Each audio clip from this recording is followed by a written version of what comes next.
بسم اللہ الرحمن الرحیم الحمد للہ نحمده ونستعینه ونستغفره ونؤمن به ونتوکل علیہ ونعوذ باللہ من شرور انفسنا ومن سیئات اعمالنا من يهده اللہ فلا مضل له ومن يضلل فلا هادی له ونشهد ان لا الہ الا اللہ وحدہ لا شریک له ونشهد أن سيدنا ومولانا محمدا عبده ورسوله صلى الله تبارك وتعالى عليه وعلى آله وصحبه وبارك وسلم تسليما كثيرا كثيرا أما بعد فأعوذ بالله من الشيطان الرجيم بسم الله الرحمن الرحيم والعصر إن الإنسان لفي خسر إلا الذين آمنوا وعملوا الصالحات وتواصوا بالحق وتواصوا بالصبر صدق اللہ العلی العظیم۔ محترم علماء کرام، بزرگان ملت، میرے عزیزوں، بھائیوں، پیارے بچوں اور محترم خواتین، میری ماں اور بہنوں، جمعیت علماء بنارس کے زیر اہتمام اس مقام پہ اس سے پہلے بھی کئی اجلاس اصلاح معاشرہ کے نام سے ہو چکے ہیں، لیکن آج کا اجلاس اپنی نوعیت کے اعتبار سے پچھلے اجلاسوں کے مقابلے میں بہت اہم ہے اور اس کو ایک خاص امتیاز حاصل ہے۔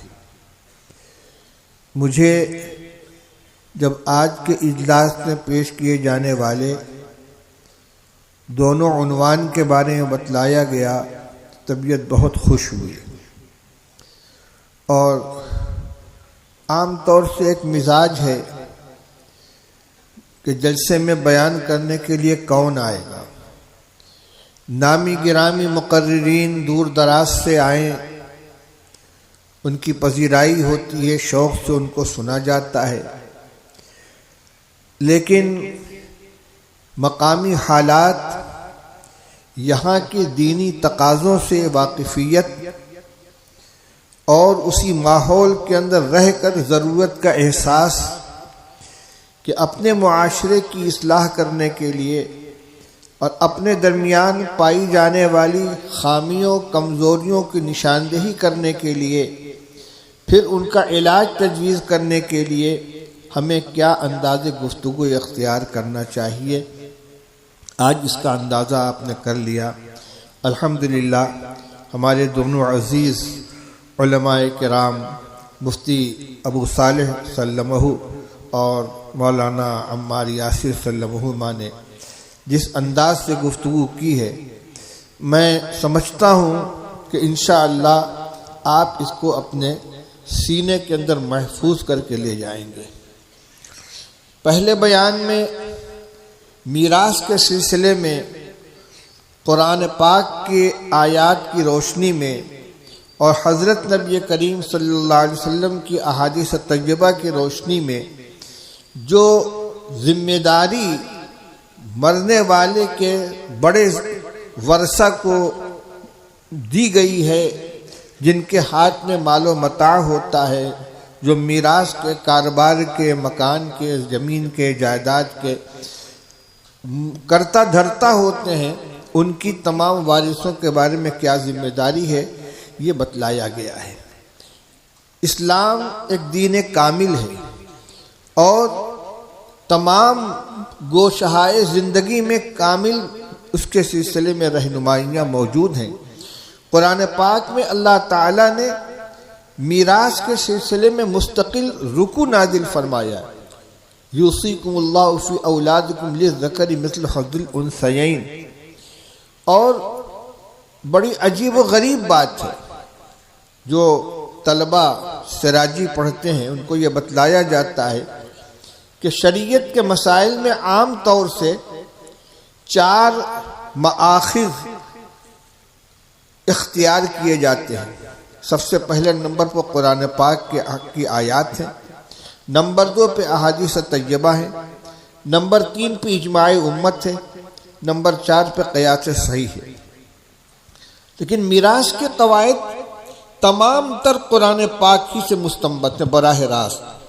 صرف ایک مسئلہ ایسا ہے کہ جو حدیث سے لیا گیا ہے، اور ایک مسئلہ ایسا ہے جو اجماع امت سے لیا گیا ہے، باقی سارے مسائل وہ ہیں کہ جن کو اللہ تعالیٰ نے براہ راست قرآن پاک کے اندر بیان فرمایا ہے، اور ایک ایسا ضابطہ بنا دیا ہے کہ قیامت تک ورثہ کی حیثیتیں لاکھوں کروڑوں شکلوں میں تبدیل ہوتی رہیں گی۔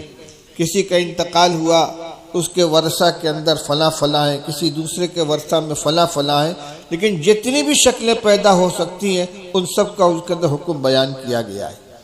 اس سے معلوم ہوتا ہے کہ وراثت کا حکم کتنا اہم ہے، اور یہ اسلام کی خوبی ہے کہ انتقال کے بعد ورثہ کو ملنے والے مال کے ایک ایک حبے کے بارے میں اللہ جل شانہ نے خود فیصلہ فرما دیا ہے، اور اگر کوئی اس کے اندر کوتاہی کرتا ہے تو اس کے سلسلے میں احادیث میں اور قرآن پاک میں جو وعیدیں آئی ہیں وہ بھی آپ نے سماعت فرمائی ہیں۔ ایک واقعہ سناتا ہوں۔ حضرت سعد بن ابی وقاص رضی اللہ تعالی عنہ حجۃ الوداع کے موقع پر، بھائی یہ ویڈیو کون بنا رہا ہے سامنے؟ کوئی کیمرہ چمکنا نہیں چاہیے۔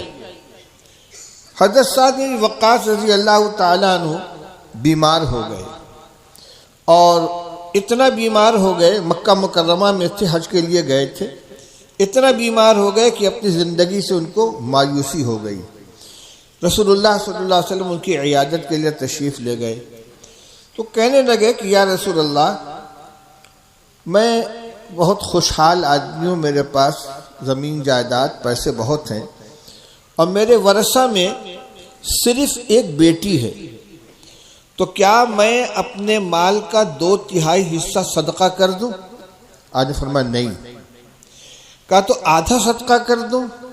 فرمایا نہیں۔ کہنے لگے 1/3 1/3 صدقہ کر دوں، یعنی وقف کر دوں؟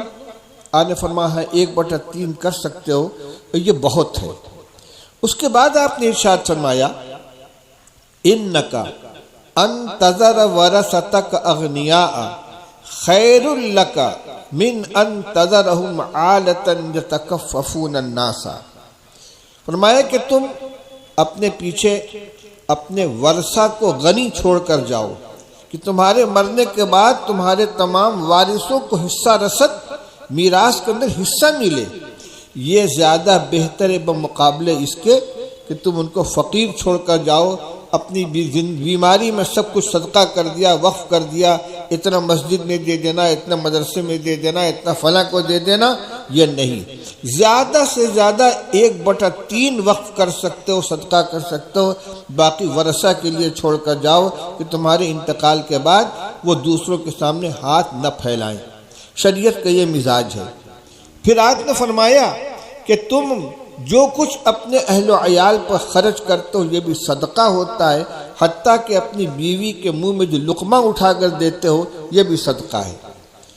اس زندگی کی ضرورت کو اور اس پہلو کو شریعت اسلامیہ نے کس قدر اہم قرار دیا ہے، اور اس میں لڑکی اور لڑکے کے درمیان کوئی فرق نہیں رکھا گیا، یعنی مستحق ہونے کی حیثیت سے جتنا استحقاق مرد کا ہے اور لڑکے کا ہے اتنا ہی استحقاق عورت کا ہے، بیٹی کا ہے، بہن کا ہے، جس کا جو درجہ بنتا ہے۔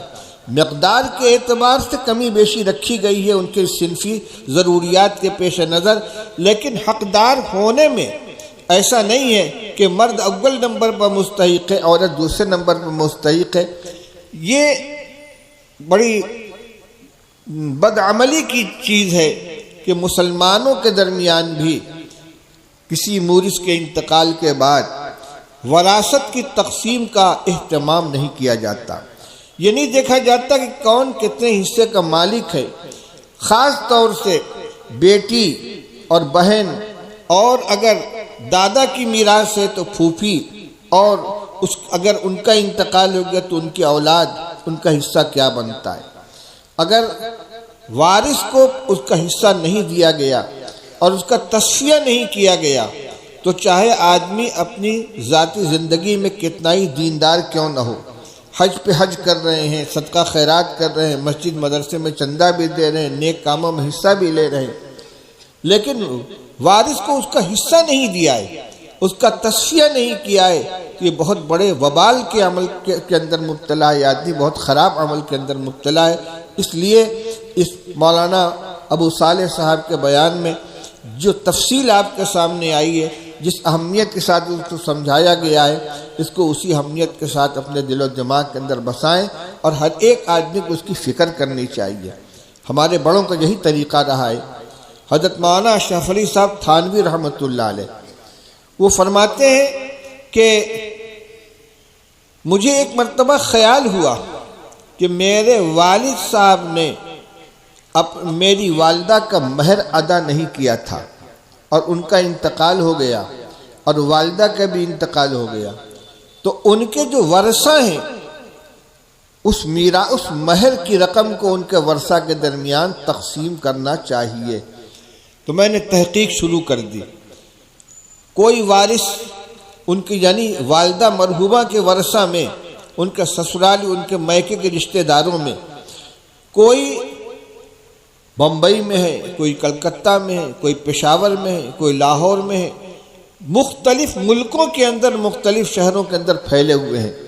تمام رشتہ داروں کی تحقیق کی، ان کی فہرست بنوائی، پھر جو لوگ میراث کی تقسیم کے ماہر ہیں مناسخہ کے طور پر 14 آنا فیس دے کر اس کا حصہ نکلوایا، اور جس کا جتنا بنتا تھا اس پیسے کو اس تک پہنچا کر اس سے گزارش کی کہ اس کو قبول کر لو۔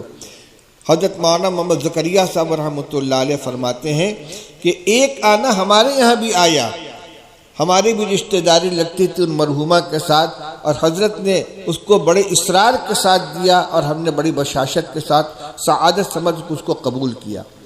بڑوں کے یہاں اس کا اہتمام تھا۔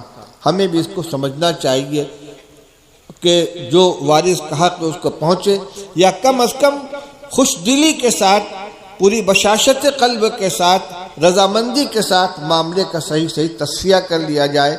دباؤ کے ساتھ اگر کوئی کام کیا جائے اور مجبوراً ماننا پڑ جائے تو وہ بھی شرعاً صحیح نہیں ہے۔ ایک مسئلہ یہ تھا، اور دوسری تقریر جو مولوی عمار یاسر صاحب کر رہے تھے، یہ اس زمانے کے فتنوں میں کا ایک بہت بڑا فتنہ ہے۔ میں نے ابھی آپ کے سامنے قرآن پاک کی جو سورت تلاوت کی ہے، اللہ تعالیٰ ارشاد فرماتے ہیں وَالْعَصْرِ إِنَّ الْإِنسَانَ لَفِي خُسْرٍ، زمانہ گواہ ہے کہ انسان بڑے خسارے میں ہے۔ إِلَّا الَّذِينَ آمَنُوا وَعَمِلُوا الصَّالِحَاتِ وَتَوَاصَوْا بِالْحَقِّ وَتَوَاصَوْا بِالصَّبْرِ، فرمایا کہ مگر وہ لوگ خسارے میں نہیں ہیں کہ جو ایمان لے آئے اور اچھے کام کیے، اور آپس میں ایک دوسرے کو حق بات کی وصیت اور تاکید کی، اور آپس میں ایک دوسرے کو صبر کی تلقین کی۔ اس میں اللہ جل شانہ نے کامیابی کے لیے سب سے پہلے نمبر پر ذکر فرمایا الذین آمنوا، ایمان کو۔ ایمان ہماری سب سے قیمتی متاع ہے۔ اگر ایمان محفوظ ہے اور عمل کے اندر کچھ کوتاہی ہو گئی ہے تو اللہ کی رحمت سے امید کی جا سکتی ہے کہ اللہ تعالیٰ اس کو معاف فرما دیں گے۔ چاہے انسان صدق دل کے ساتھ توبہ کر لے، استغفار کر لے، ورنہ اللہ تعالیٰ اپنے فضل و کرم سے اس کے بغیر بھی معاف فرما سکتے ہیں، کیونکہ ان کا اعلان ہے کہ قل یا عبادی الذین اسرفوا علی انفسہم لا تقنطوا من رحمت اللہ ان اللہ یغفر الذنوب جميعا انہ هو الغفور الرحیم۔ آپ فرما دیجئے اے میرے وہ بندو جنہوں نے اپنے اوپر زیادتیاں کی ہیں، گناہ کیے ہیں، اللہ کی رحمت سے مایوس مت ہو۔ اللہ تعالیٰ تمام گناہوں کو معاف فرما دیتا ہے، وہ بڑا بخشنے والا، بہت رحم کرنے والا ہے۔ دوسری آیت میں فرمایا کہ ان اللہ لا یغفر ان یشرک بہ ویغفر ما دون ذلک لمن یشاء، اللہ تعالیٰ شرک کو تو ہرگز معاف نہیں فرمائیں گے، اس کے ساتھ کسی کو شریک کیا جائے اس کو معاف نہیں کریں گے، اور اس کے علاوہ جس گناہ کو بھی چاہیں گے معاف فرما دیں گے۔ لیکن اگر ایمان کے اندر خلل پڑ گیا تو پھر سارے کے سارے اعمال اکارت ہو جائیں گے، ان کے اندر کوئی وزن نہیں بچے گا۔ آج اس دور میں جو فتنے آ رہے ہیں وہ براہ راست ایمان کے اوپر اثر انداز ہو رہے ہیں، جن میں ابھی ایک فتنے کا تذکرہ آپ کے سامنے آیا تھا۔ اس کا تعلق براہ راست عقیدے سے ہے۔ صحابہ کرام رضی اللہ تعالی عنہ کے مقام و مرتبہ جو قرآن پاک کے اندر بیان کیا گیا ہے، جو رسول پاک صلی اللہ علیہ وسلم نے احادیث طیبہ میں بیان فرمایا ہے، جن میں کچھ کا تعلق قطعیات سے ہے، جس کا ذکر قرآن میں ہے، جو اجماع امت سے جو چیز ثابت ہے اس کا اگر کوئی انکار کرتا ہے یا اس کے بارے میں شک میں مبتلا ہوتا ہے وہ ایمان سے ہی خارج ہے۔ لیکن اگر اس کے نیچے آتا ہے اور جو اس صحابہ کرام رضی اللہ تعالیٰ عنہ کے بارے میں احادیث وارد ہوئی ہیں، ان احادیث سے ثابت ہونے والے فضائل کا اگر کوئی انکار کرتا ہے اس کا بھی ایمان قابل اعتبار نہیں ہے۔ صحابہ کرام رضی اللہ تعالیٰ عنہ کا جو مقام و مرتبہ ہے، اس کی جو ترتیب وہ بھی آپ نے سماعت فرمائی ہے۔ میں تھوڑا سا پردہ ہٹانا چاہتا ہوں۔ ایک لفظ آپ سنتے اہل السنت والجماعت۔ اہل السنت والجماعت کون ہیں؟ رسول اللہ صلی اللہ علیہ وسلم نے ارشاد فرمایا تھا کہ پچھلی امتیں 72 فرقوں پر بڑھ گئی تھی اور میری امت 73 فرقوں پر بڑھ جائے گی۔ تو صحابہ نے پوچھا یا رسول اللہ اس میں کامیاب، آپ نے فرمایا کہ سب کے سب جہنم میں جائیں گے سوائے ایک جماعت کے۔ تو صحابہ نے پوچھا وہ کون ہوں گے یا رسول اللہ جو جنت کے اندر جانے والے ہوں گے؟ آپ نے فرمایا ما انا علیہ و اصحابی، وہ جماعت جو اس طریقے پر ہوگی جس پر میں ہوں اور میرے صحابہ ہیں۔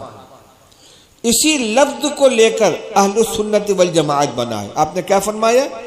ما انا علیہ و اصحابی، جس طریقے پر میں ہوں اور جس طریقے پر جماعت صحابہ ہے۔ تو میں سے سنت لیا اور صحابہ سے جماعت لیا اور دونوں کو ملایا تو اہل سنت والجماعت ہوا۔ تو اہل سنت والجماعت وہی مسلک ہے، وہی مشرب ہے جو رسول اللہ صلی اللہ علیہ وسلم دے کر اس امت کو گئے ہیں۔ لیکن آپ کا وقت، آپ کے دنیا سے پردہ فرمانے کے بعد اسلام کے نام لینے والوں میں کچھ فرقے نئے پیدا ہوئے، اور آپ کو حیرت ہوگی کہ ان فرقوں میں جو گمراہی آئی ہے وہ اسی راستے سے آئی ہے کہ صحابہ کرام رضی اللہ تعالیٰ عنہم کا جو مقام و مرتبہ تھا اس میں انہوں نے اپنی طرف سے تبدیلی پیدا کر دی۔ ابھی آپ سن چکے ہیں کہ اہل سنت والجماعت کے نزدیک سب سے افضل حضرت ابو بکر صدیق، پھر حضرت عمر بن الخطاب، پھر حضرت عثمان غنی، پھر حضرت علی بن مرتضیٰ، پھر 6 عشرے مبشرہ، اور پھر اصحاب بدر، اور شیخ عبد القادر جیلانی رحمۃ اللہ علیہ کی تشریح اگر لے لی جائے وہ 40 صحابہ کرام کی جماعت جو ابتدا میں مسلمان ہوئے تھے، پھر اصحاب بدر، پھر اصحاب احد، اور پھر اصحاب بیعت رضوان، پھر عام صحابہ کرام رضی اللہ تعالیٰ عنہ۔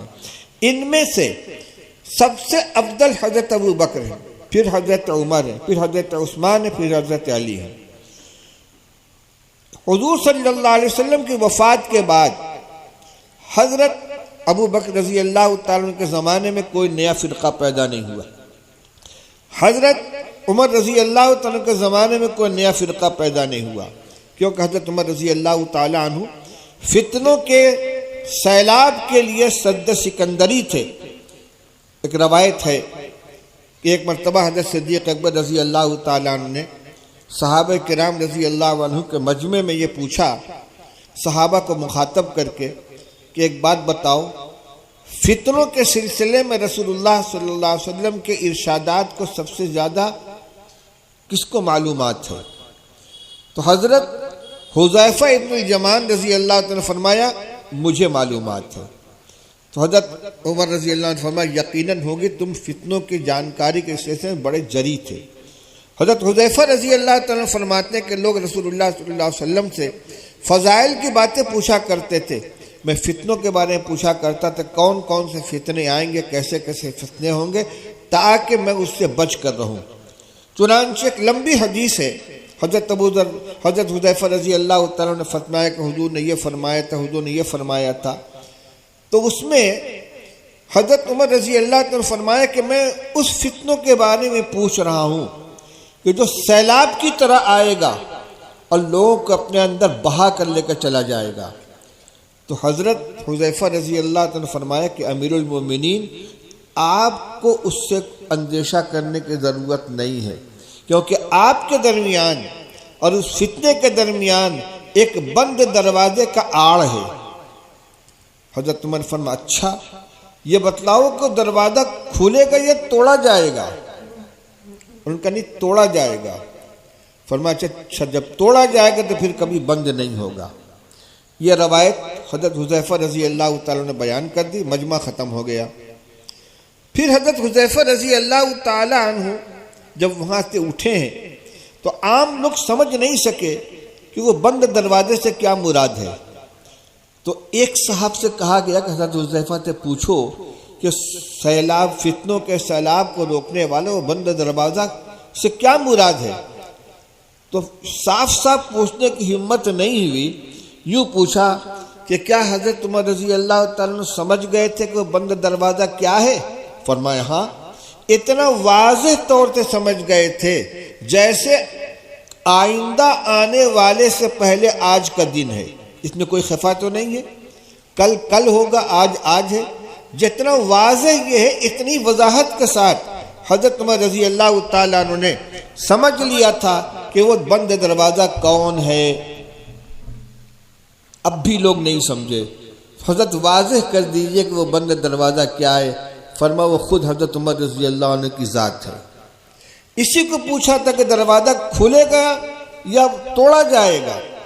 جب دروازے کو کھولا جائے تو بند کیا جا سکتا ہے، اور اگر توڑ دیا جائے تو پھر بند نہیں ہو سکتا۔ اور وہ بند دروازہ حضرت عمر رضی اللہ تعالیٰ عنہ کی ذات تھی۔ دروازے کے کھلنے کا معنی تھا کہ طبعی طور سے انتقال ہو، اور توڑنے کا مطلب یہ تھا کہ حملہ کر کے ان کو شہید کیا جائے۔ چنانچہ حضرت عمر رضی اللہ تعالیٰ عنہ کو ابو لولو مجوسی نے عین نماز کی حالت میں شہید کیا تھا، تو گویا وہ دروازہ توڑ دیا گیا۔ پھر حضرت عمر رضی اللہ تعالیٰ عنہ کی وفات کے بعد سے جو فتنوں کا دور شروع ہوا ہے تو پھر وہ آج تک رکا نہیں ہے، اور قیامت تک سلسلہ کسی نہ کسی شکل کے اندر قائم رہے گا۔ سب سے پہلا فتنہ جو پیدا ہوا ہے وہ ہے روافض کا فتنہ، جنہوں نے ایک شخص عبداللہ ابن سبا یہودی اہل بیت کی محبت کے نام پر منافقانہ طور پر اپنے آپ کو مسلمان ظاہر کیا اس نے، اور حضرات اہل بیت سے محبت کرنے والا اپنے آپ کو بتایا، اور ایسے ایسے عقیدے اس نے پھیلائے عوام کے اندر۔ حضرت علی رضی اللہ تعالیٰ عنہ، جن کے بارے میں ابھی آپ نے دو روایتیں سنی ہیں، ایک کوفہ کے خطبے میں انہوں نے فرمایا تھا کہ اس امت کے اندر سب سے افضل حضرت ابوبکر رضی اللہ تعالیٰ عنہ ہے۔ دوسرے بخاری شریف کی روایت ہے، اپنے صاحبزادے محمد ابن الحنفیہ کے سوال پر کہ سب سے افضل کون ہے، فرمایا حضرت ابوبکر۔ پوچھا پھر کون ہے؟ کہا پھر حضرت عمر ہے۔ پوچھا پھر آپ ہیں؟ کہا نہیں، میں تو عام لوگوں میں سے ایک آدمی ہوں، تواضعاً یہ فرمایا۔ ان حضرت علی رضی اللہ تعالیٰ عنہ کے بارے میں اس یہودی منافق عبداللہ ابن سبا نے اس طرح کے عقیدے پھیلائے۔ ایک تو یہ کہ جبریل علیہ السلام نبوت لے کر آئے تھے حضرت علی رضی اللہ تعالیٰ عنہ کو دینے کے لیے، غلطی سے رسول اللہ صلی اللہ علیہ وسلم کو نبوت دے کر چلے گئے، پھر پوری زندگی اس کو نبھانا پڑا۔ حضرت علی رضی اللہ تعالیٰ عنہ کے بارے میں یہ عقیدہ پھیلایا، ایک گروہ پیدا ہوا جو حضرت علی رضی اللہ عنہ کو خدائی کا قائل تھا کہ یہ خدا ہے، اور وہ جماعت حضرت علی رضی اللہ تعالیٰ عنہ کے سامنے بھی آئی۔ حضرت علی رضی اللہ عنہ نے فرمایا کہ تم توبہ کرو ورنہ تم کو جلا دوں گا۔ کہ آپ جلا دیں گے تب تو یقین ہو جائے گا، کیونکہ جہنم کی سزا تو صرف اللہ دیتا ہے، رب النار اللہ تعالیٰ۔ اس طرح کے عقیدے پھیلایا، قرآن پاک کے بارے میں یہ عقیدہ پھیلایا کہ قرآن یہ نامکمل ہے۔ 40 پاروں کا قرآن نازل ہوا تھا، جس میں 10 پارے صرف اہل بیت کی محبت کی فضیلت کے اندر تھے، اس کو ابو بکر عمر وغیرہ نے چھپا دیا، اور وہ حضرت مہدی کے پاس سے جو لے کر غار سرمن رعا کے اندر وہ روپوش ہیں، اور جب دنیا میں 40 مخلص شیعہ پیدا ہو جائیں گے تب وہ لے کر نکلیں گے۔ اہل بیت جس کے بارے میں ابھی آپ نے سنا کہ اصل اہل بیت ازواج مطہرات ہیں، جن کو قرآن نے اہل بیت کہا ہے، گھر والیاں، اور پھر رسول اللہ صلی اللہ علیہ وسلم نے حضرت علی، حضرت فاطمہ، حضرت حسنین، ان کو بھی اس نے شامل فرمایا، اور اہل سنت والجماعت دونوں کو اہل بیت میں سے مانتے ہیں۔ ان لوگوں نے حضرت ازواج مطہرات کو نکال کر حضرت علی، حضرت فاطمہ، حضرت حسین، حضرت حسنین، انہی کی محبت کو پورا دین قرار دے دیا۔ ایک جماعت یہ تھی جنہوں نے حضرت ابوبکر، حضرت عمر رضی اللہ تعالیٰ عنہ کے بارے میں ایسے گندے عقیدے گڑھے، میں اس وقت آپ کے سامنے اس کو بیان بھی نہیں کر سکتا، لیکن ایک کتاب کا نام لیتا ہوں، اگر آپ اس کا مطالعہ کر لیں تو انشاءاللہ اس گروہ کی جو ان کے جو کرتوت ہیں اور ان کے جو عقائد وہ آپ کے سامنے آ جائیں گے۔ حضرت مولانا منظور احمد نعمانی رحمۃ اللہ علیہ کی کتاب ہے انقلاب ایران، امام خمینی اور شیعیت، بہت مفصل کتاب ہے، اور اس میں تمام عقائد کو ذکر کیا گیا ہے۔ یہ جو فتنہ پیدا ہوا ہے صحابہ کرام رضی اللہ تعالیٰ عنہ کے مقام و مرتبے میں خلل ڈالنے کی وجہ سے پیدا ہوا، اور اس کے ذریعے سے جو امت کے اندر اختلاف اور انتشار پیدا ہوا وہ آج تک ختم نہیں ہو سکا۔ ان کے نزدیک صرف 4 صحابی مخلص ہیں، صرف 4، حضرت علی ہیں، حضرت سلمان فارسی ہیں، حضرت عمار ابن یاسر ہیں، اور ایک نام غالباً حضرت مقداد ابن اسود کا ہے، اور باقی جتنے صحابہ تھے یہ کہتے ہیں کہ سب کے سب منافقانہ طور پر رسول اللہ صلی اللہ علیہ وسلم کے ساتھ لگے ہوئے تھے، اور حضور کی وفات کے بعد سب کے سب اسلام سے مرتد ہو گئے۔ یہ صحابہ رضی اللہ تعالیٰ عنہ میں 4 کے علاوہ باقی کسی کو مسلمان ماننے کے لیے تیار نہیں ہے۔ دوسری طرف خوارج کی جماعت پیدا ہوئی۔ حضرت عثمان رضی اللہ تعالیٰ عنہ کی شہادت کے بعد حضرت عثمان رضی اللہ تعالیٰ عنہ کے قصاص کے سلسلے میں 2 صحابہ حضرت معاویہ، حضرت علی رضی اللہ عنہما کے درمیان اختلاف ہوا۔ حضرت معاویہ رضی اللہ تعالیٰ عنہ کا مطالبہ یہ تھا کہ فوراً قاتلوں سے قصاص لیا جائے۔ حضرت علی رضی اللہ تعالیٰ عنہ فتنوں کے پھیلنے کی وجہ سے، بلوائیوں کے غلبہ کی وجہ سے فوراً بدلہ لینا مناسب نہیں سمجھتے تھے۔ دونوں اپنی جگہ پر مصر تھے، آخر میں لڑائی کی نوبت آ گئی۔ اس میں ایک مرحلہ ایسا آیا کہ طے یہ ہوا کہ کچھ لوگ درمیان میں پڑھ کر حکم کے طور پر فیصلہ کر دیں، چنانچہ حکم بھی متعین ہو گئے، ثالث بھی متعین ہو گئے۔ اس وقت ایک جماعت اٹھی، اس نے کہا ان الحکم الا للہ، کسی کو حکم بنانا جائز نہیں ہے، حکم صرف اللہ کا چلے گا، اور وہ جماعت میں سے نکل گئے۔ ان کو خارجی کہا جاتا ہے۔ یہ حضرت عثمان کے بھی دشمن تھے، حضرت علی کے بھی دشمن تھے، دونوں کے دشمن، اور انہی کے ہاتھوں، انہی خارجیوں کے ہاتھوں حضرت علی رضی اللہ تعالیٰ عنہ کی شہادت ہوئی ہے۔ یہ بھی وہ تھے کہ جو دوسری جانب حضرت علی، حضرت عثمان رضی اللہ تعالیٰ عنہ کے خلاف ہوئے ہیں۔ لیکن ابھی آپ نے سنا حضرت امام ابو حنیفہ رحمۃ اللہ علیہ کا جملہ، اس کی تشریح آپ کے سامنے نہیں آئی، وہ انہی دونوں جماعتوں کو سامنے رکھ کر ہے۔ امام ابو حنیفہ رحمۃ اللہ علیہ فرماتے ہیں کہ اہل سنت والجماعت کی 3 پہچان ہے: ان نفضل الشیخین ونحب الختنین ونرى المس علی الخفین۔ صحابہ کرام میں حضرت ابوبکر، حضرت عمر کو تمام صحابہ پر سب سے زیادہ فوقیت دی جائے۔ یہ کیوں کہا؟ اس لیے کہ جو محبت اہل بیت کا دعویٰ کرنے والی جماعت ہے وہ امت میں سب سے افضل حضرت علی رضی اللہ تعالیٰ عنہ کو قرار دیتی ہے۔ اس کا یہ عقیدہ ہے کہ رسول اللہ صلی اللہ علیہ وسلم نے اپنے زمانے میں خلافت کے سلسلے میں حضرت علی رضی اللہ تعالیٰ عنہ کو نامزد کر دیا تھا، اور ان دونوں حضرات نے خلافت کو غصب کر لیا اور زبردستی اس کے اوپر قابض ہو گئے۔ اور ان دونوں بزرگوں کے شان میں عجیب عجیب گستاخیاں کرتے ہیں۔ تو حضرت امام ابو حنیفہ رحمۃ اللہ علیہ فرماتے ہیں کہ اہل سنت والجماعت میں سے ہونے کی پہلی شرط یہ ہے کہ یفضل الشیخین، حضرت ابوبکر حضرت عمر کو پوری امت کے اندر سب سے افضل جانے۔ دوسری طرف خوارج ہیں جو حضرت علی اور حضرت عثمان دونوں کے خلاف ہیں، تو دوسری شرط کیا رکھی؟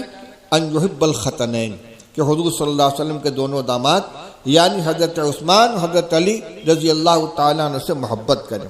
تیسری بات فرمائی ان یری المسح علی الخفین، مسئلہ آپ جانتے ہوں گے، سردی کے موسم میں بہت سے لوگ چمڑوں کے موزے پہ مسح کرتے ہیں۔ پانی دینا تو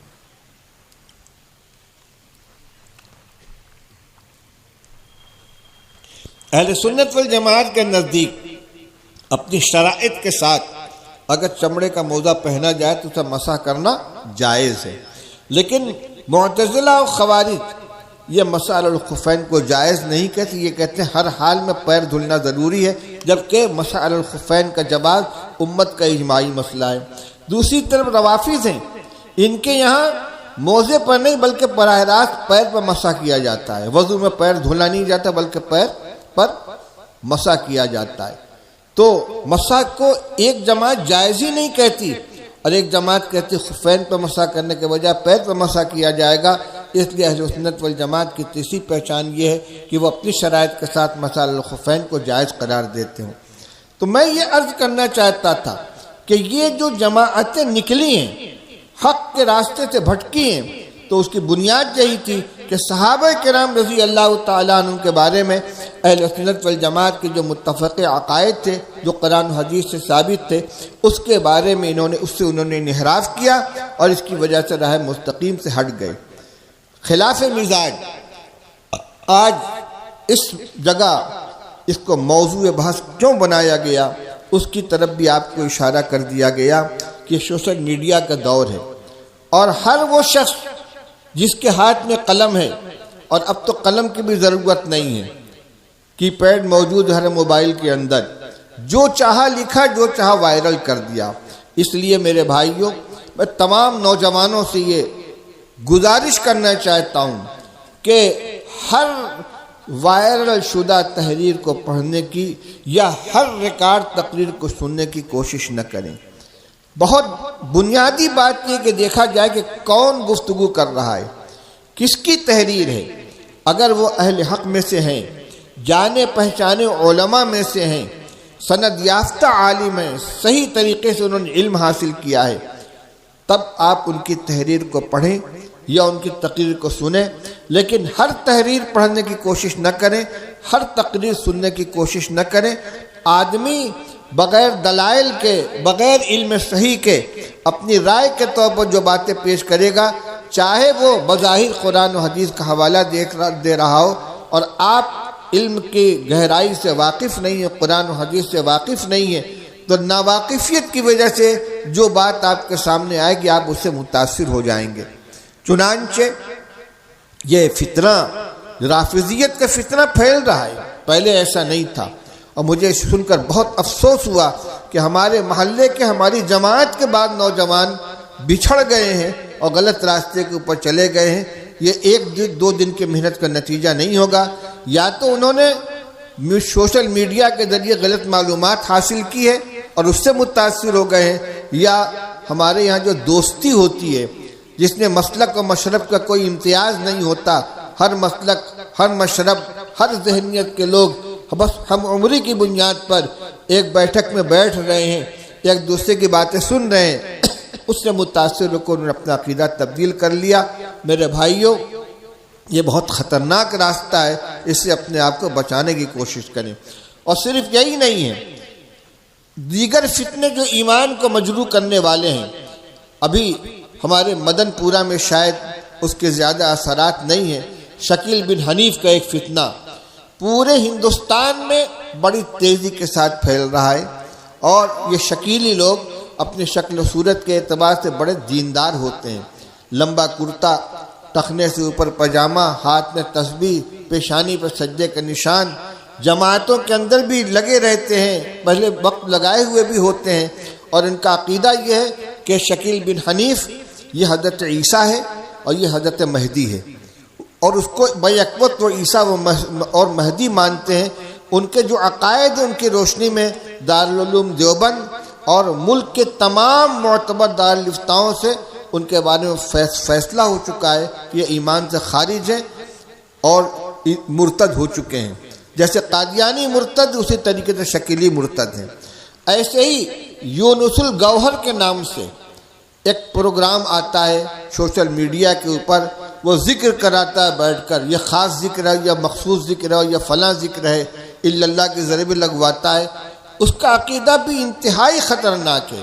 اس کا جو باپ تھا یا اس کا پیر تھا، اس کو وہ رب الارباب کہتا ہے، یعنی اللہ کا بھی رب ہے، وہ اللہ سے بھی بڑا ہے اور عرش کے اوپر اس کا مقام ہے۔ نماز کے بارے میں اور اسلامی عبادات کے بارے میں انتہائی رقیق قسم کے عقیدے رکھنے والا ہے۔ یہ سارے کے ساری وہ چیزیں ہیں جن کا تعلق ایمان سے۔ ایمان ہماری سب سے قیمتی متاع ہے، اور آپ حضرات بھی حالات سے واقف ہوں گے۔ اس وقت جو صورتحال ہے وہ بڑی تکلیف دہ، بڑی شرمناک اور ناقابل برداشت ہو رہی ہے۔ کئی لائن سے ہماری مسلمان بچیاں غیر مسلموں کے ساتھ جا رہی ہیں، ان کے تعلقات ان کے ساتھ ہیں۔ کچھ وہ ہیں کہ جو باقاعدہ علی الاعلان کورٹ میرج کر کے ان کے ساتھ چلی گئی ہیں، کچھ خفیہ تعلقات رکھے ہوئے ہیں، کچھ بغیر نکاح کے ان کے ساتھ آ جا رہی ہیں، اور زیادہ تر اس میں وہ بچیاں ہیں جو اسکولوں میں کالجوں میں پڑھتی ہیں۔ آج مجھے اصل اسی موضوع پہ گفتگو کرنی تھی، لیکن پچھلے 2 بیانات سے میں متاثر ہوا، اس لیے اس پر تبصرہ کرنے کے سلسلے میں تھوڑی سی بات آ گئی۔ آج خاص طور سے اس موضوع پر مجھے بات کرنی تھی۔ یہ فتنہ بہت گہرائی کے اندر اتر چکا ہے، خاص طور سے شمالی بنارس کے اندر زیادہ اس کا اثر ہے، لیکن ہمارا علاقہ بھی پورے طور سے محفوظ نہیں ہے۔ اس میں اس کے اسباب کئی ایک ہیں۔ نمبر 1، بچیوں کو جو اسکولوں میں پڑھنے والی ہیں پوری آزادی دے دی گئی ہے، ان کے آنے جانے پر کوئی نظر نہیں رکھی جاتی، کس کے ساتھ اسکول جا رہی ہیں، کس کے ساتھ آ رہی ہیں، کس سے ان کے تعلقات ہیں۔ نمبر 2، ہر ایک کے ہاتھ میں ملٹی میڈیا موبائل دے دیا گیا ہے، جس میں ان کا تعلقات کن سے ہیں، چیٹنگ کس سے ہو رہی ہے، نئے نئے ایپ آ رہے ہیں، مجھے تو نام بھی معلوم نہیں کون کون سے ایپ ہیں، میسج کا تبادلہ ہوتا ہے، تعلقات قائم ہوتے ہیں۔ اسی طرح لڑکیوں کی عمر ہو جاتی ہے اور ان کی شادی نہیں کی جاتی، اور جذبات غلط رخ کے اوپر پہنچ جاتے ہیں، ہیجان پیدا کرنے والے ویڈیو ان کو دکھلائے جاتے ہیں، باتیں ان کے ساتھ کی جاتی ہیں، میسج اس طرح کے بھیجے جاتے ہیں کہ وہ اپنے آپ سے بے قابو ہو جاتی ہیں، اور چونکہ ان کی نگرانی نہیں ہوتی، اس لیے عمر ہو جانے کے باوجود جب نکاح نہیں کیا جائے گا، شادی نہیں کی جائے گی اور صحیح طریقے سے ان کی نگرانی نہیں کی جائے گی، تو اس کا نتیجہ یہ ہوتا ہے کہ وہ خود بخود کسی کے ساتھ اپنا رشتہ قائم کر لیتی ہیں، چاہے اس کو دیکھے بغیر کہ وہ مسلمان ہے کہ غیر مسلم ہے، اور زیادہ تر یہ رشتے ناجائز قسم کے ہوتے ہیں۔ ایسے ہی بعض جگہ شادیوں کے اندر جو رسم و رواج ہمارے ہیں ان کی وجہ سے تاخیر ہوتی ہے، بعض جگہ رشتہ مناسب نہ ملنے کی وجہ سے تاخیر ہوتی ہے، جبکہ رسول اللہ صلی اللہ علیہ وسلم نے بڑی تاکید کے ساتھ فرمایا تھا، یا علی لا تؤخر ثلاثا، علی 3 چیزوں کو لیٹ مت کرنا، الصلاۃ اذا آنت والجنازۃ اذا حضرت والایم اذا وجدت لها کفوا، نماز کا وقت ہو جائے تو دیر مت کرنا، جنازہ تیار ہو جائے تو لیٹ مت کرنا، اور لڑکی کے لیے مناسب رشتہ مل جائے تو نکاح میں تاخیر مت کرنا۔ یہ آقا مدنی صلی اللہ علیہ وسلم کی ہدایت ہے۔ حضرت علی رضی اللہ تعالیٰ عنہ کو خطاب کر کے آپ نے فرمایا ہے، لیکن یہ حکم صرف ان کے لیے بلکہ پوری امت کے لیے ہے۔ مناسب عمر میں رشتہ کر دینا، نکاح کر دینا، آج کچھ قانونی مجبوریاں ہو گئی ہیں، قانونی طور سے اتنی عمر سے کم بے نکاح کرنے پر آدمی مجرم قرار پائے گا تو وہ تو ایک قانونی مجبوری ہو سکتی ہے، لیکن اس عمر پر پہنچ جانے کے بعد پھر کوئی رکاوٹ نہیں ہے سوائے خود ساختہ پابندیوں کے جو ہم نے نکاح اور شادی کے سلسلے میں اپنے اوپر عائد کر رکھی ہیں، ایک معیار قائم کر لیا ہے جس کی وجہ سے نکاح کے اندر تاخیر ہوتی ہے۔ آج عام طور سے جب اصلاح معاشرہ کے نام پہ جلسہ ہوتا ہے تو اس میں شادی اور تقریبات ہی کے سلسلے کی گفتگو کی جاتی ہے کہ سادگی کے ساتھ تقریبات کریں۔ یقیناً یہ موضوع بہت اہم ہے، اور اس وقت جو موضوع میں نے ابھی چھیڑا ہے آپ کے سامنے، اس کا اس سے براہ راست تعلق ہے۔ نکاح کو شریعت نے جتنا آسان بنایا تھا، ہم نے اپنی خود ساختہ پابندیوں کی وجہ سے اتنا ہی دشوار بنا دیا ہے۔ صحابہ کرام رضی اللہ تعالیٰ عنہ کے واقعات آپ کے سامنے بار بار بیان کیے گئے ہیں۔ رسول اللہ صلی اللہ علیہ وسلم کی موجودگی میں صحابہ کرام رضی اللہ تعالیٰ عنہ نکاح کرتے تھے، حضور صلی اللہ علیہ وسلم کو اطلاع تک نہیں ہوتی تھی اور آپ اس کی کوئی شکایت نہیں ہوتی تھی۔ حضرت جابر بن عبداللہ رضی اللہ تعالیٰ عنہ نوجوان صحابی ہیں، والد کی شہادت ہو چکی تھی، رسول اللہ صلی اللہ علیہ وسلم ان کی خبرگیری کرتے تھے، ان کی طرح طرح سے مدد فرماتے تھے۔ انہوں نے نکاح کیا ہے اور رسول اللہ صلی اللہ علیہ وسلم کو اطلاع نہیں ہوئی ہے۔ جب انہوں نے خود خبر دی کہ یا رسول اللہ میں نے نکاح کر لیا ہے، تو آپ نے پوچھا کس سے نکاح کیا ہے؟ کسی کنواری لڑکی سے یا کسی بیوہ مطلقہ سے؟ اور ان کا نہیں حضور میں نے تو بیوہ سے نکاح کیا ہے۔ کہ کیوں؟ کہ اس لیے کہ میرے والد شہید ہو چکے ہیں، میری 9 بہنیں ہیں، میں نے سوچا کہ کوئی ناتجربہ کار لڑکی گھر میں آئے گی تو وہ بہنوں کی خبرگیری نہیں کر سکے گی، اس لیے ایک معمر خاتون سے میں نے نکاح کیا ہے۔ آپ نے یہ نہیں کہا کہ تم نے نکاح کر لیا، مجھ کو بتایا نہیں، نکاح کس سے پڑھوایا؟ عبد الرحمن ابن عوف رضی اللہ تعالیٰ عنہ خوشحال صحابی ہیں، اچھے تاجروں میں سے تھے، سب کچھ چھوڑ کر مکہ مکرمہ میں مدینہ طیبہ آ گئے۔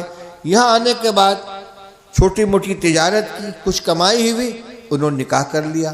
حضور کو خبر نہیں ہے۔ ایک دن حضور نے دیکھا کہ ان کے کپڑے پر کچھ پیلا پیلا دھبا سا نظر آ رہا ہے۔ پوچھا مہیم میں عبد الرحمن یہ پیلا رنگ کیسا نظر آ رہا ہے؟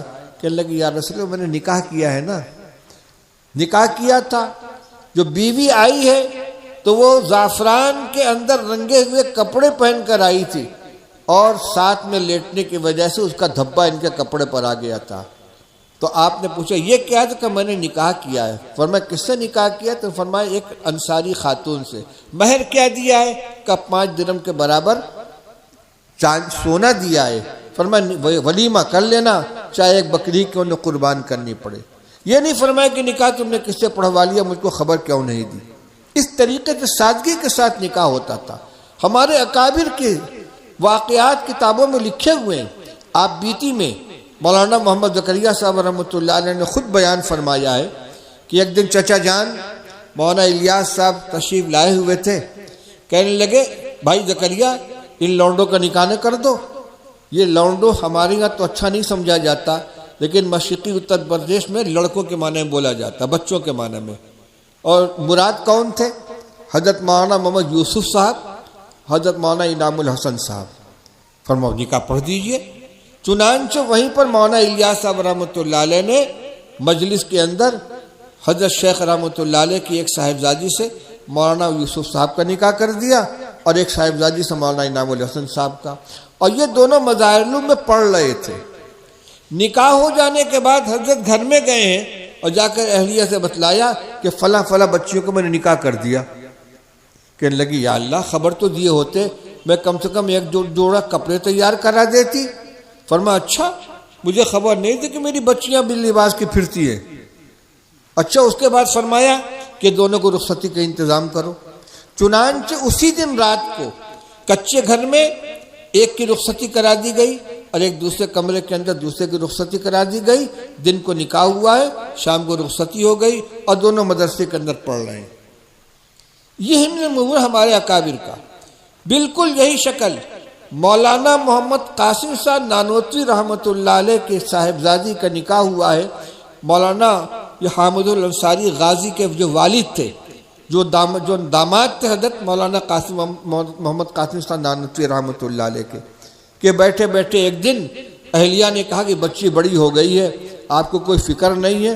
کہ فکر کیوں نہیں ہے؟ نواسے تھے یا وہ ان کے رشتہ دار تھے، ان کو بلایا اور بچی کا نکاح کر دیا۔ اس طریقے سے نکاح ہوئے ہیں۔ مولانا حسین احمد صاحب مدنی رحمۃ اللہ علیہ کے یہاں بھی اسی طریقے سے نکاح ہوئے کہ عصر کے بعد بیٹھے ہوئے بھائی فلاں کا نکاح کر دیا جائے، نکاح ہو گیا۔ میرے بھائیوں بزرگوں، شریعت نے اتنی سادگی کے ساتھ ہمیں اجازت دے دی ہے، تمام خرافات سے بچتے ہوئے کر سکتے ہیں، اور ایسا نہیں کہ ناممکن ہے، آج کے زمانے میں سب کچھ ہو سکتا ہے۔ لیکن ہم لوگوں نے ایک معیار بنا رکھا ہے، اتنے لوگوں کی دعوت ہونی چاہیے اور ایسی شاندار ہونی چاہیے اور اتنے قسم کا آئٹم ہونا چاہیے۔ معیار ہم نے متعین کیا، مقدار ہم نے متعین کی، اس کے بعد کہتے ہیں کہ گھر میں گنجائش نہیں ہے۔ ٹھیک ہے، عام طور سے گھروں میں گنجائش نہیں ہوتی، لیکن شادی گھر بھی تو ہر طرح کے ہوتے ہیں، سادہ بھی ہوتے ہیں، سجاوٹ والے بھی ہوتے ہیں، 4-4 لاکھ 5-5 لاکھ روپے کرائے والے بھی تو ہوتے ہیں۔ کیوں ہم نے اپنے معیار کو اتنا اونچا رکھا ہے؟ ولیمہ کرنا ہے، ولیمہ مختصر بھی ہو سکتا ہے۔ رسول اللہ صلی اللہ علیہ وسلم نے جو ولیمہ فرمایا، یا اپنا آقا کے ولیمے سے زیادہ قیمتی ولیمہ کس کا ہوگا؟ غزوہ خیبر سے واپس تشریف لا رہے ہیں، اسی سفر میں حضرت صفیہ رضی اللہ تعالیٰ عنہ سے نکاح ہوا، اور ایک مقام پر پہنچ کر شب گزاری ہوئی۔ پھر آپ نے صحابہ سے فرمایا بھائی جس کے پاس جو سامان ہو لے کر آ جاؤ۔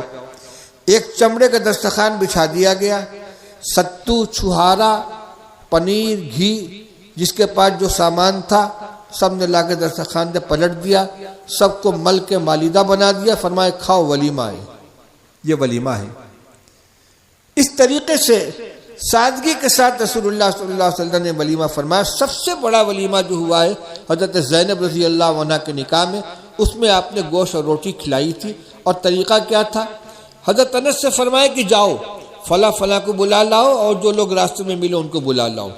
پہلے سے کوئی کارڈ نہیں چھپا ہے، کوئی دعوت نامہ تقسیم نہیں ہوا ہے، کوئی بلاوا نہیں ہوا ہے، یہ گئے ہیں راستے میں جو لوگ ملے ان سے کہا حضور کے گھر میں چلیے ولیمہ ہے۔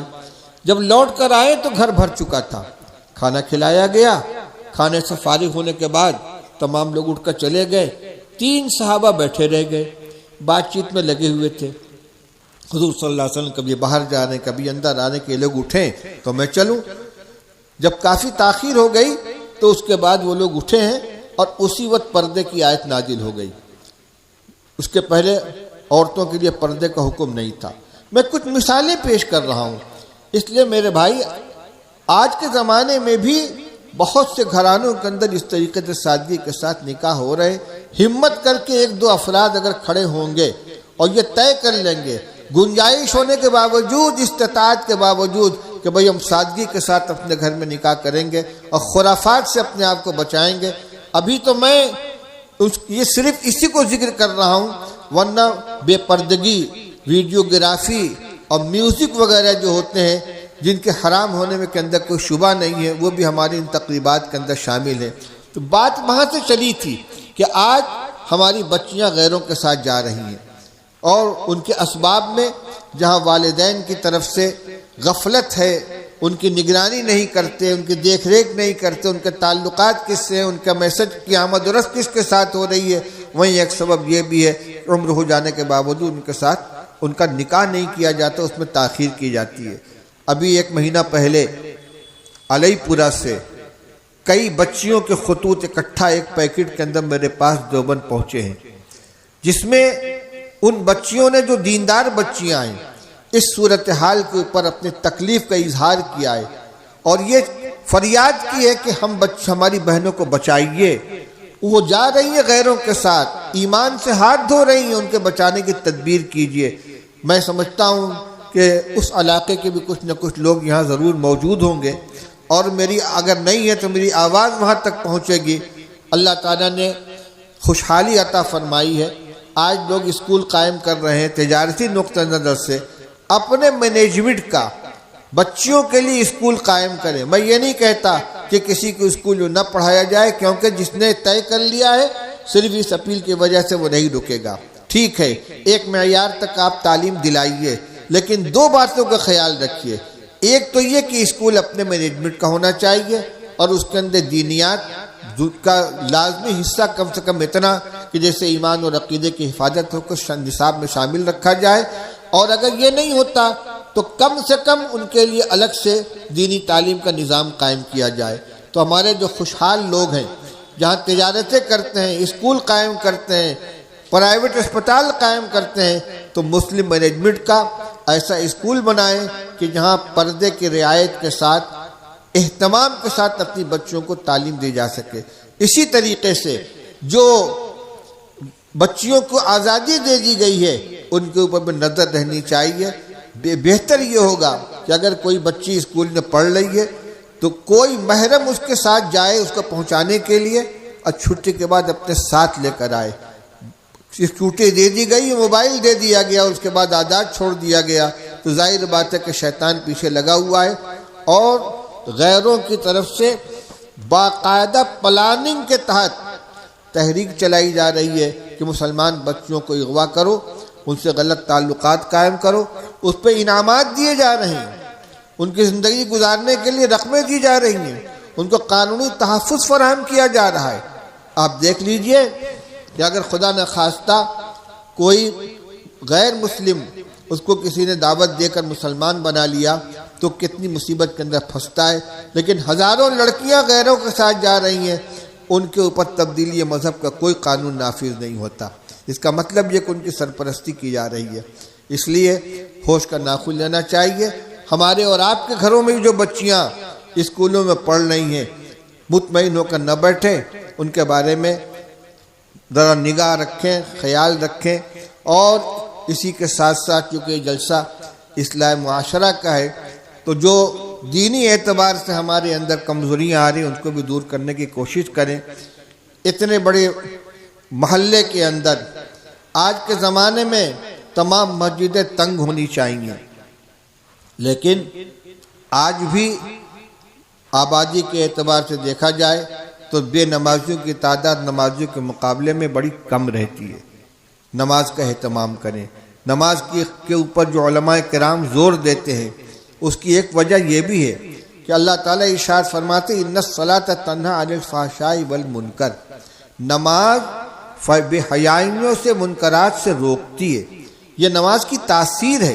چنانچہ حدیث میں واقعہ ہے کہ ایک شخص نے رسول اللہ صلی اللہ علیہ وسلم سے عرض کی یا رسول اللہ، فلاں آدمی نماز بھی پڑھتا ہے اور رات کو چوری بھی کرتا ہے، تو آپ نے ارشاد فرمایا الا ان الصلاۃ ستنہاہ، اس کی نماز اس کو چوری سے روک دے گی۔ چنانچہ اس کی عادت چھوٹ گئی۔ آج اگر ہم اسی پر تھوڑی سی محنت کر لیں، ہمارے بچے جو نماز نہیں پڑھتے، بچیاں جو نماز نہیں پڑھتی، سختی کے ساتھ، پابندی کے ساتھ ان کو نماز کا عادی بنائیں۔ اگر نماز کی شوق پیدا ہو جائے گا، اس کی لگن پیدا ہو جائے گی، تو یہ نماز انشاءاللہ بہت سی برائیوں سے روکے گی، ایمان کی حفاظت کے بھی ذریعہ بنے گی، اللہ سے تعلق قائم ہوگا، شیطان اور نفس کے تقاضوں سے آدمی اس کے اغوا سے محفوظ رہے گا، اور دوسری بہت سی غلط عادتیں جن کا چھڑانا مشکل ہو جاتا ہے اس کا چھوڑنا آسان ہو جائے گا۔ انہی چند الفاظ کے ساتھ میں اپنی گفتگو ختم کرتا ہوں، اور خاص طور سے وہ دو موضوع جو ہمارے سامنے تفصیل کے ساتھ آئے ہیں ان کے بارے میں یہ درخواست کروں گا کہ ان کی اہمیت کو سمجھیں اور اس کی روشنی میں اپنے گھر کا، اپنے اہل و عیال کا جائزہ لیں، اور جن لوگوں نے اب تک اپنے ترکہ کی تقسیم نہیں کی ہے اور اپنے عورتوں کا جو حصہ بنتا ہے، اور عورتوں ہی کا خاص طور سے نہیں، بعض دفعہ جگہ یہ بھی ہے کہ بڑے بھائی قابض ہو گئے ہیں اور یا جو دبنگ ہے وہ قابض ہو گئے ہیں اور باقی دوسروں کو نظر انداز کر دیا ہے، یہ معاملہ یہاں ختم ہونے والا نہیں ہے۔ اس کا جو وبال ہے وہ بہت بڑا ہے، اس لیے آخرت کے رسوائی سے، وہاں کے عذاب سے بچنے کے لیے دنیا میں اپنے معاملات کو صاف کریں، اور اسی طریقے سے عقیدے کے بارے میں جو باتیں بیان کی گئی ہیں ان کی روشنی میں اپنی حفاظت کا انتظام کریں، اور خاص طور سے سوشل میڈیا پہ جو اس طرح کی چیزیں آتی ہیں ان سے اپنے آپ کو بچائیں۔ اگر شوق ہے تو مستند علماء کرام کی کتابیں دیکھیں، ان کے مضامین دیکھیں، اور آپ اس سلسلے میں مشورہ کر سکتے ہیں۔ مولانا محمد قاسم صاحب ہیں، مولانا وسیم احمد صاحب ہیں، مفتی محمد ابو صالح صاحب ہیں، مولانا عمار یاسر صاحب ہیں، جامعہ اسلامیہ کے اساتذہ کرام ہیں، جن کو شوق ہو ان سے رابطہ کرے کہ ہم کو مطالعہ کے لیے کتابیں بتائیے، کتابیں مہیا کروائیے، اور اپنا کچھ وقت لگائیں، کتابوں کا مطالعہ کریں تاکہ صحیح عقیدے سے واقفیت ہو اور جہالت کی وجہ سے غلط عقیدوں کا شکار نہ ہو جائیں۔ اللہ تعالی ہمیں عمل کرنے کی توفیق عطا فرمائے۔ وآخر دعوانا الحمدللہ رب العالمین۔ ختم کرنا ہے، دعا فرما لیں۔ اللہم صلی علی سیدنا و نبینا مولانا محمد وعلی آلہ وصحبہ وبارک وسلم۔ اللہم وفقنا لما تحب و ترضى من القول والفعل والعمل والنیت والہدی۔ اے اللہ ہم سب کے جمع ہونے کو قبول فرما۔ اے اللہ دین کی جو باتیں بیان کی گئیں اللہ ہمارے دل و دماغ میں راسخ فرما دے۔